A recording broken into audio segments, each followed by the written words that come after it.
This is Cast of Wonders, the young adult fiction podcast featuring stories of the fantastic. Welcome. Episode 560. I'm Alicia Caparasso, assistant editor at Cast of Wonders. Our story for today is Crystal Hexagons on Windowsills by Prashanth Srivastava. Prashanth Srivastava is a writer of fantasy and science fiction from Bengaluru, India. His works have appeared or soon to appear in magazines such as Fantasy and Science Fiction, Asimov's, and Beneath Ceaseless Skies. His debut fantasy novel, The Spice Gate, is scheduled for publication from Harbour Voyager in summer 2024. This story is narrated by Sonali Misra. Originally from India, Sonali Misra's life revolves around stories. She's an author, PhD researcher in book publishing, co-founder of a literary magazine that promotes and publishes minoritized voices, former publishing professional, and voice actor based in gorgeous Edinburgh, UK. Find her at www.sonalimisra.com. And now, we've a tale to tell.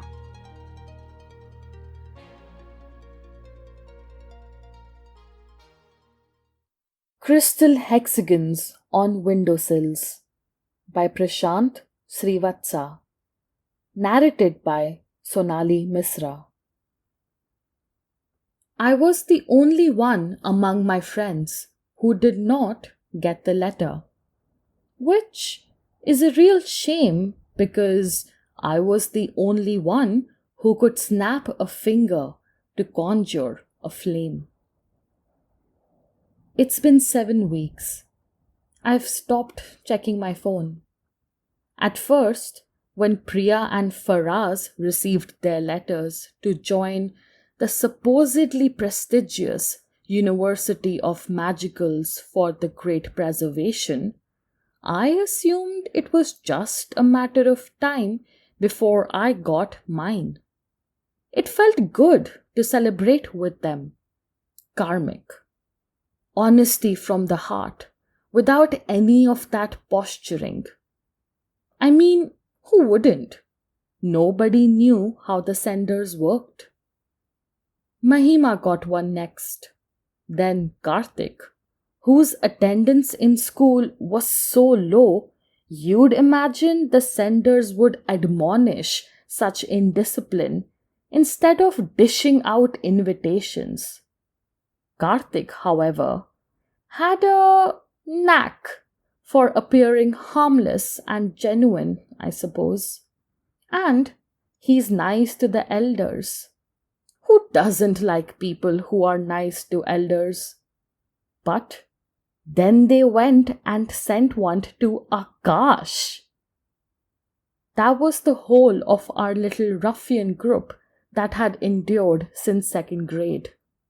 Thick as Fevicol. Priya calls me every day. She means well, but it honestly doesn't help. She agrees it's preposterous that Akash got the letter and I did not, especially when so few did.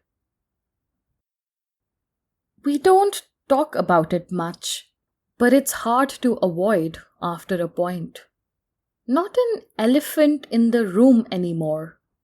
It's an immense dragon, wings 20 feet wide, emerald eyes glaring at me from below the ceiling, smoke snorting out of its nostrils. I cower and look away, but the floor and the walls are made of glass, and I see the dragon reflected everywhere, until all I can do is close my eyes and be swept away in time's endless drift. There are no emails or phone numbers to contact the senders. When Priya found hers stuffed inside a crystal hexagon on her windowsill one morning, she was the first. We thought it was a prank. The letter was addressed from a location that did not exist on Google Maps. Look, there's manipulation and fake news everywhere, pouring down like rain in July. Normally, nobody would bat an eyelid when you're invited to be a practitioner of the University of Magicals for the Great Preservation. It's obviously a fraud. Your best bet would be to urge your parents to check their credit cards and saved passwords. But the day after the first letters were sent, news broke across the country. TV cameras struggled to remain focused as the skies parted and women with 6-foot braids emerged from the horizon on flying carpets, shattering our hold on reality. Everyone panicked, or prayed, or celebrated, or unearthed conspiracies.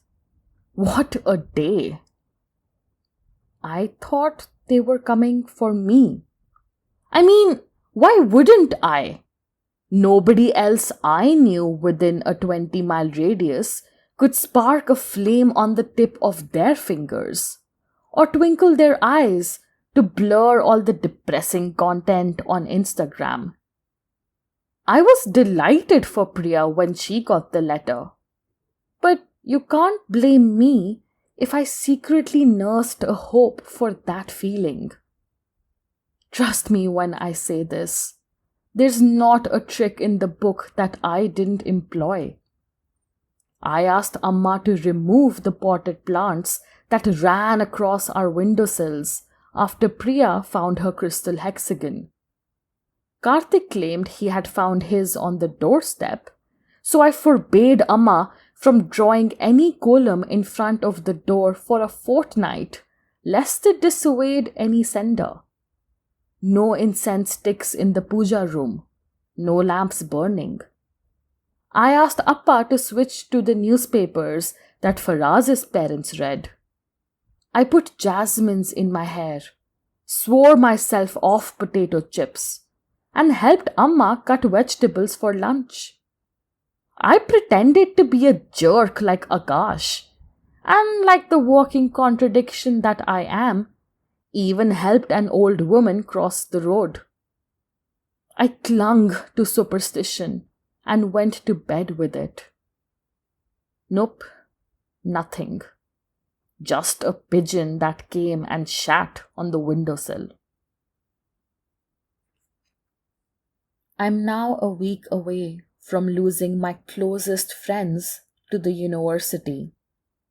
I've read their curriculum, their odd list of requirements, and what they will become when they graduate, like a knife in the gut. I grew up reading about magic. I fell in love with worlds of beauty and color, believed I was as much a part of those worlds as the characters I read about, to a point where I did not even blink in surprise when the flame first came alive on my fingertip, or when a wasp emerged from the tiny jasmine in my hair, or when I scratched my nose and the sewage train running across my house began to smell like the wet earth of a rainforest. Gosh, that girl deserves to be there, you'd think, wouldn't you? Well, clearly, those long braided women riding the pashmina carpets thought otherwise. Okay, look, normally I'm not the jealous type. I find it best to accept what my parents give me. Amma and Appa are nice people, although a bit too dramatic for their own good. They pray, watch a lot of TV, and gossip with the neighbors, just like every other middle-class Indian family. And I get it. Some are more talented than others. Being average isn't a bad thing. I'm average, but I also know most of those who got their letters are too. I'm not being bitter, I just know it. That nincompoop Akash, most of all.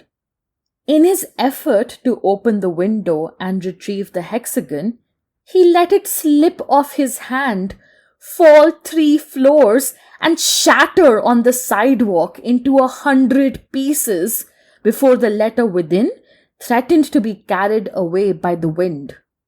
That boy got a letter. He is in a week going to be sharing dormitories with my friends in a palace of gold and walking through gardens of wondrous flowers. He will chant ancient hymns, wave blessed sticks, cause objects to soar and potions to brew to magical ends. He who thought Narnia sounded like a Punjabi food joint.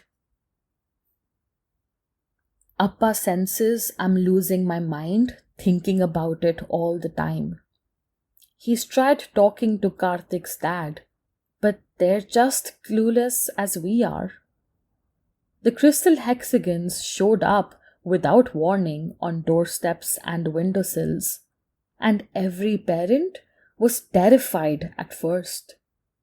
They'd much rather their children study science and math and history and grow to be doctors and coders and lawyers and consultants.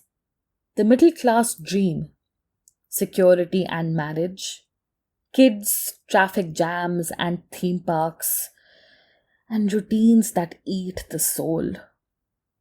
Then something unexpected and totally cool happened.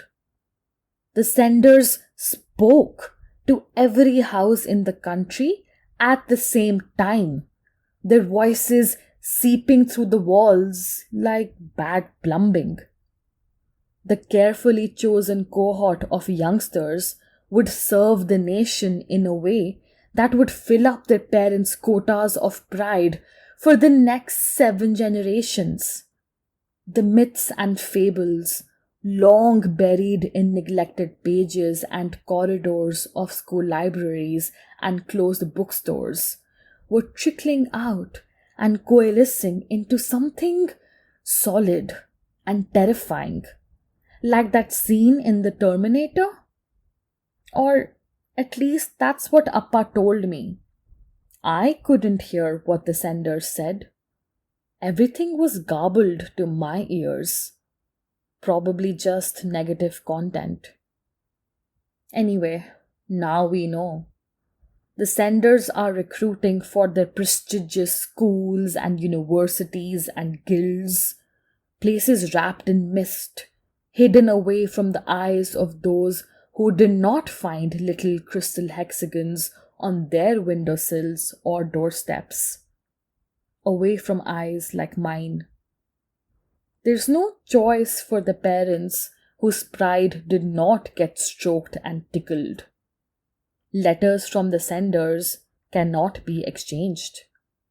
Those not sending their kids have been advised to burn the letter, collect the ashes, and scatter them after 6 in the evening. There can be no substitutes. Only the chosen can go. And most of them, since the initial reluctance, are going. Priya is going. And so are Faraz, Mahima, Karthik, and Akash. It had to be my entire gang, didn't it? At one point, I hoped that one of their parents would put their foot down. Now, I feel there is a price to pay for receiving a crystal hexagon on your windowsill. I have never been good at pride, least of all for my country. I switch off the lights at night, lie on my bed, and click my fingers. A tiny flame appears at the end, and I stare at it. It still hurts. It's magic, after all. Priya comes home one day after school. Only a few days left for her and the others, and she is wary of asking me to accompany her to go shopping. Will I lash out? Will I be too stunned to respond? I merely shrug, surprised at how quickly I'm hardening. She has convinced Mahima to give her letter to me for the day, which I can use as an identification. I have forged a photo of mine on her ID card. I feel oddly rebellious and in the mood for some law breaking. Word in school is that the senders use the bazaars across the city as gateway points to their world, away from the eyes of the rectangulars. That's what they call us, rectangulars, those who did not get the letter. Priya and I squeeze into the crowd. The flower market attracts people in throngs. The air is rife with the fragrance of cardamom and jasmine. Ginger curling out in wisps of steam where the chaiwala has set up their shop. I don't see anything unusual, but Priya, it seems, knows where to go. Something unseen guides her, and I'm reluctant to question her instincts. I feel like a Snoopy ghost. She stops outside a clothes shop. Shawls of silk hang from the cross rope, beneath which swings a bell. Blocking the entrance to the shop sits a man with a long grey beard and a takia over his head. He appears to be stitching a sweater, but his fingers do not move in consonance with the needle. There's magic involved. I gasp and avert my gaze from him. Priya displays our identification, and after a moment, he stands and gives us his name. Abdullah Bhai. He whittles a delicate bow, steps aside, and lets us pass. We brush the curtain aside and walk in, but I'm alone inside the shop. Priya is suddenly not with me. Before my hammering heart hurls me out, Abdullah Bhai steps in behind me, his enormous frame blocking the doorway, and his frown is frightening. He says I must leave my slippers outside before I enter the shop. I apologize. The frown melts into a smile. He's got a father smile. Harmless, but all too expensive. It's a lame trick, he says, trying to forge your identity. A servant of the country cannot resort to such chicanery. I realize Priya is on the other side, the side that has not invited me, where she will buy all the items for the university that she needs. I am alone in Abdullah Bhai's shop, which sells kurtis and salwars under dim flickering bulbs, and flimsy dupattas and perfectly sized leggings that college girls flock to buy in discounts. Abdullah Bhai is calm. He asks me if I want something from his shop. I can tell he sympathizes with me. He pities me for not receiving the letter. But all I feel is nausea. Bile rushes up my throat. I choke and scamper out of the shop, back to the familiar scents of marigolds, chai, and spinach wholesaled in bulk. On the eve of my friends leaving for the university, Amma and Appa offer to take me out for dinner. We go to this local South Indian place and order some rava dosas and uttapams. I thank them. I smile, and it's real. I don't feel too heavy tonight. The restaurant's playing some old Ilayaraja music, and I feel attuned to the rhythm. The others are on the opposite side of town, attending a last day of being ordinary party near the beach. I wonder what Faraz would do there. He hates parties. I want to be involved, even if I don't want to see any of their faces or be the one left alone on the side, waving goodbye while they disappear through a closed shop or past the revolving doorway of an antique emporium, dragging their suitcases and the university's odd paraphernalia. And so, when the dosas come, I take a picture and put it up on our message group with the comment, "You're all going to miss this from tomorrow, smiley face." There's no reply. Not at least for a couple of hours, by which time we're back home and I'm in bed, staring at the empty notifications bar on my phone. I don't care for my friends' pride and their ancestral jingoism. I care for their presence beside me. I care for our good times that we are being forced to abandon. I blink and conjure their ghosts in front of me, standing beside my bed, grinning at me.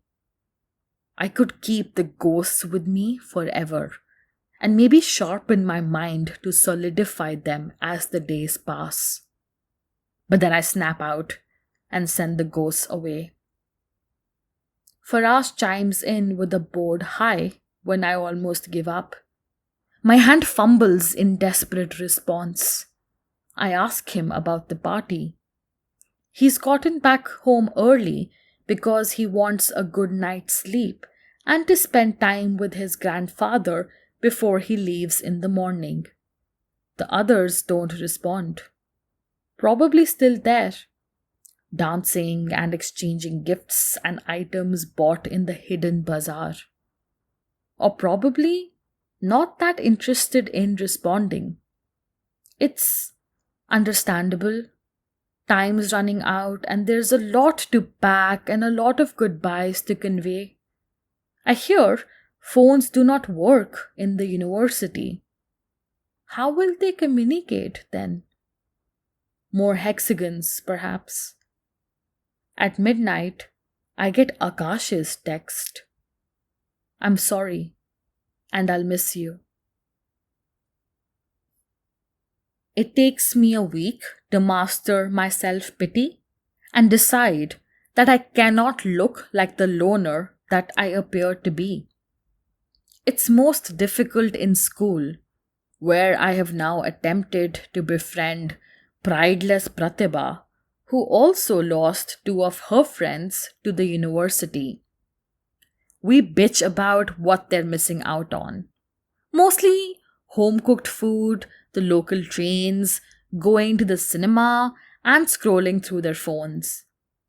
It's a feeble argument, but we ride on small victories in our golden chariot of pettiness. Our class topper, Rohit, is also left behind. The look on his face is priceless. He dedicated his entire life of 14 years to academic excellence, and now he's in the same boat as the rest of us average Netflix watching rectangulars. He swears he will spend his vacation trying to decode the university's process of selecting magical candidates. I'm tempted to tell him what I have suspected for a few days, even if it doesn't stop me from feeling like shit. It's a twisted outcome of what I grew up reading. I have permitted Amma to return to her God-fearing ways. The smell of incense swirls in the house once more, and the columns beyond the doorstep have gotten larger than before. The tape recorder plays devotional songs that shatter the peace of early mornings. I watch a movie alone that weekend, and it's more enjoyable than I expected it to be. Later that afternoon, I meet Pratibha. We buy ice creams and then walk to the station.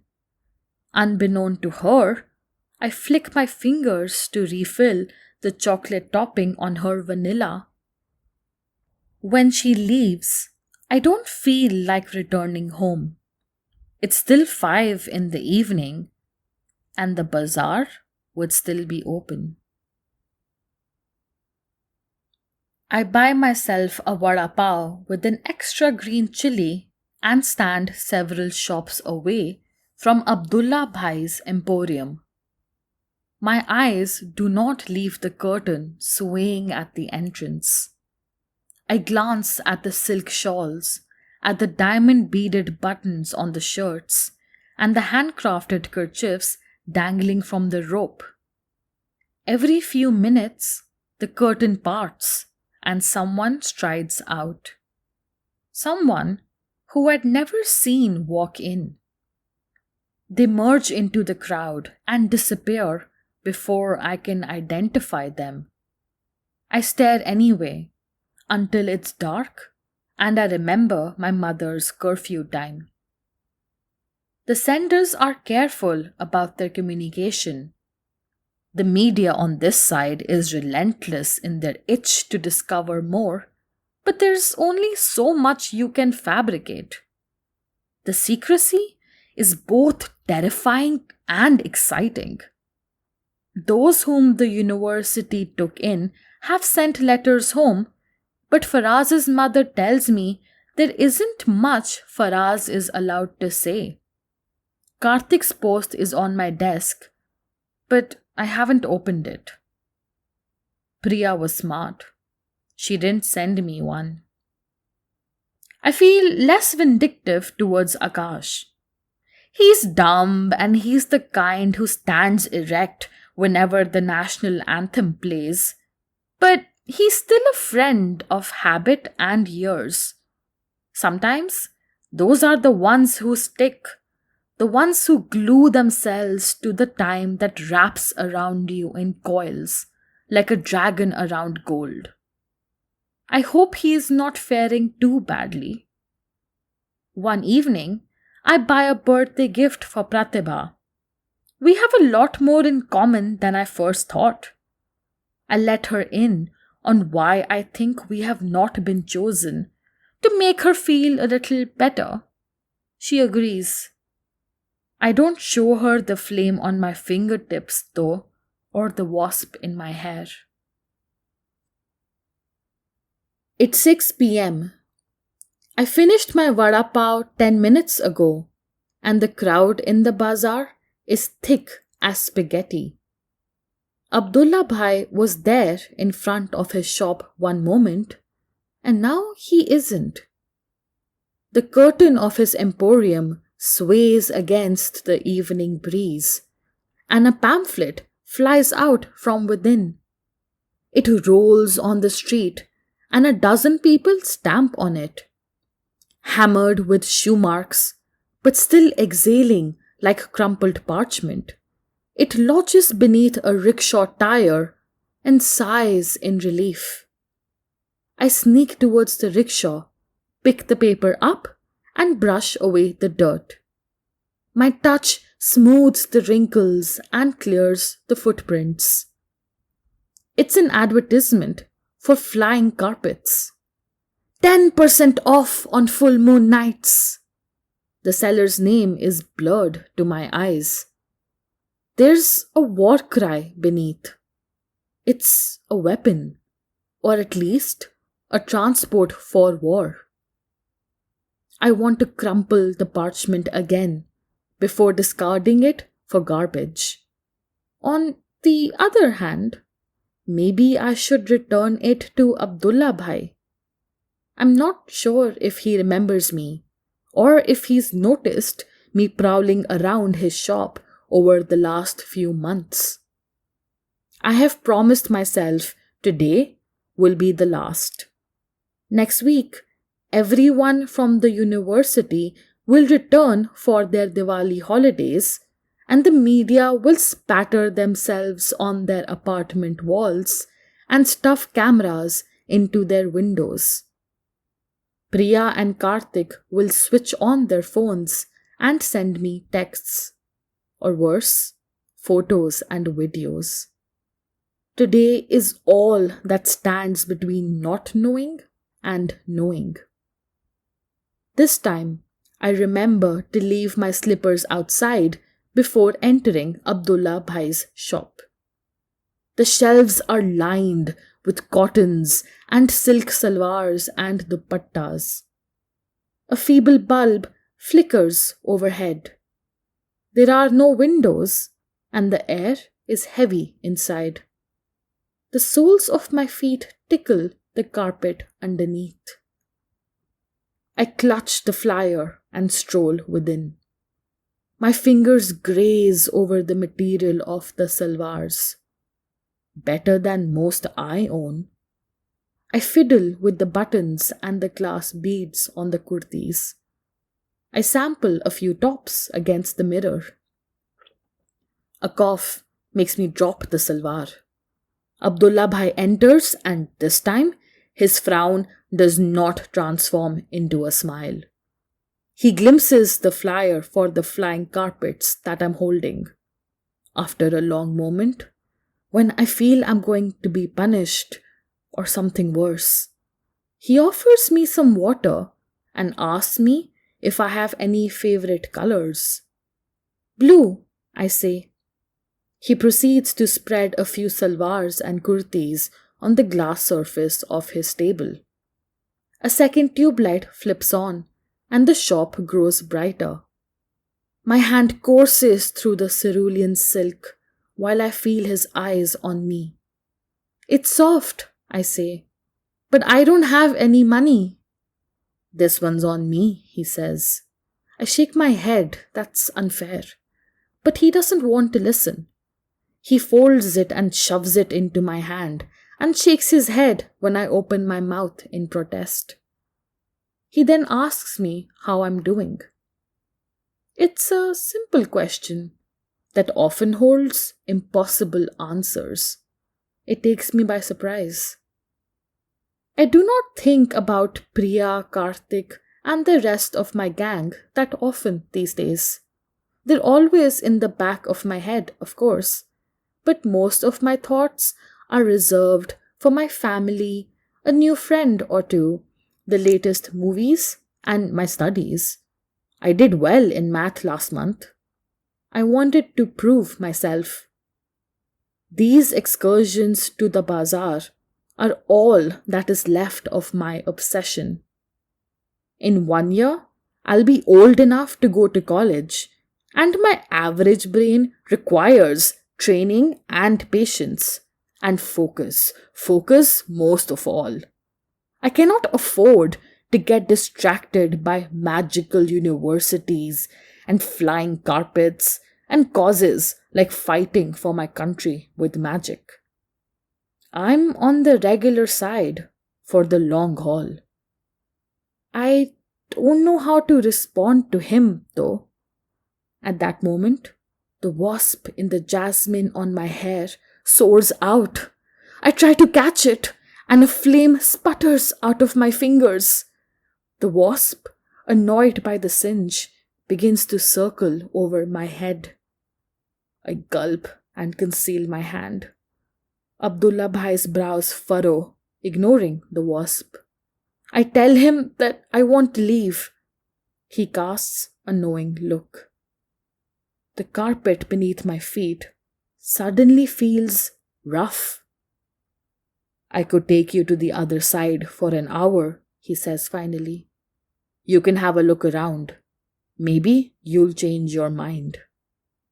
It's my mind, I realize, that has to be changed, not theirs.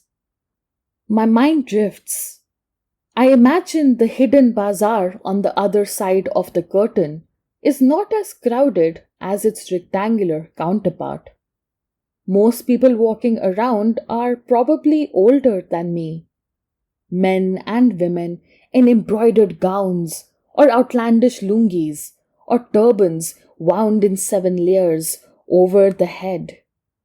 I dream of a shop next to me that sells floating books with forked tongues that fold as bookmarks. On the opposite side, against the footpath, an upside-down fountain, the stonework latticed to the walls of the street, and the water held away from the ground in a gushing cloud, so that mist from the pool trickles around my feet. In the distance, I conjure the silhouette of a sand palace, its minarets and domes gleaming, the sun behind them cast like a halo.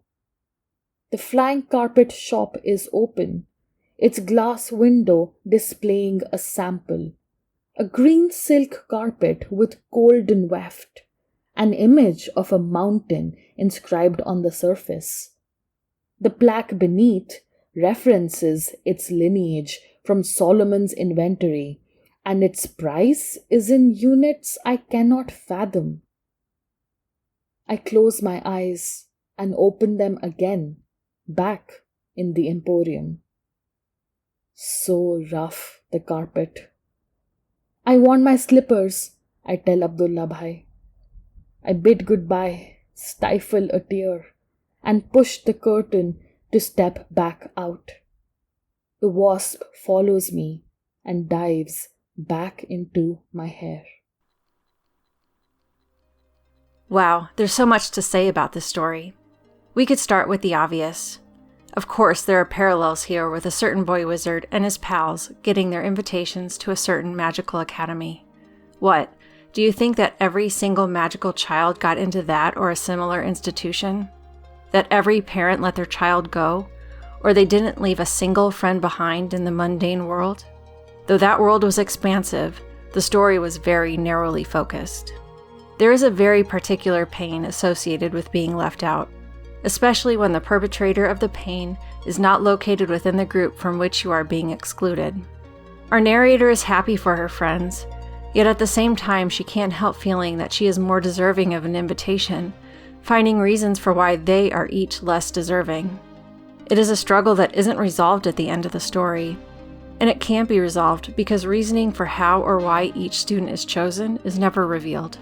I think this was a good decision by our author because it kept us squarely within the perspective of the narrator. There's a lot she doesn't know. For instance, she has kept her small magics private.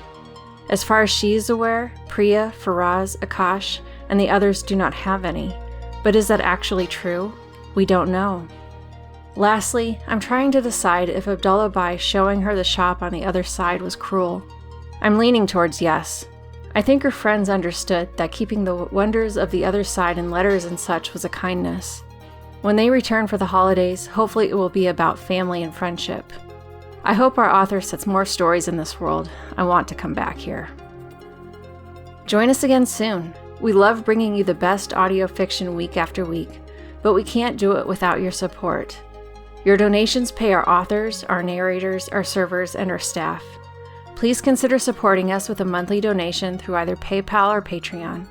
You can also review us on Apple Podcasts, request us on Spotify, and consider the stories we publish for award consideration. There are lots of ways you can help. Join the discussion on the EA Forum, forum.escapeartist.net, or EA Discord. Visit us on the former Twitter at Cast of Wonders. Come say hello. Cast of Wonders is brought to you by editor Catherine Inskip, assistant editors Cup Hakab and Alicia Caparasso, associate editors Tanya Adelit, Amy Brennan, Sumto Haheswe, Amanda Kong, Ray O, Simon Pan, Samuel Poots, Emma Smales, Denise Sudell, and Rin Yi. Editorial assistant Amy Brennan, community manager Denise Sudell, and our audio producer Jeremy Carter. Cast of Wonders is part of the Escape Artist Foundation, a 501c3 nonprofit, and this episode is distributed under the Creative Commons Attribution, Non-Commercial, No Derivatives 4.0 International License. That means you can download or listen to the episode on any device you like, but you can't change it or sell it. Our theme music is Appeal to Heavens by Alexia Nav, available from Promo DJ or his Facebook page. Thank you for listening.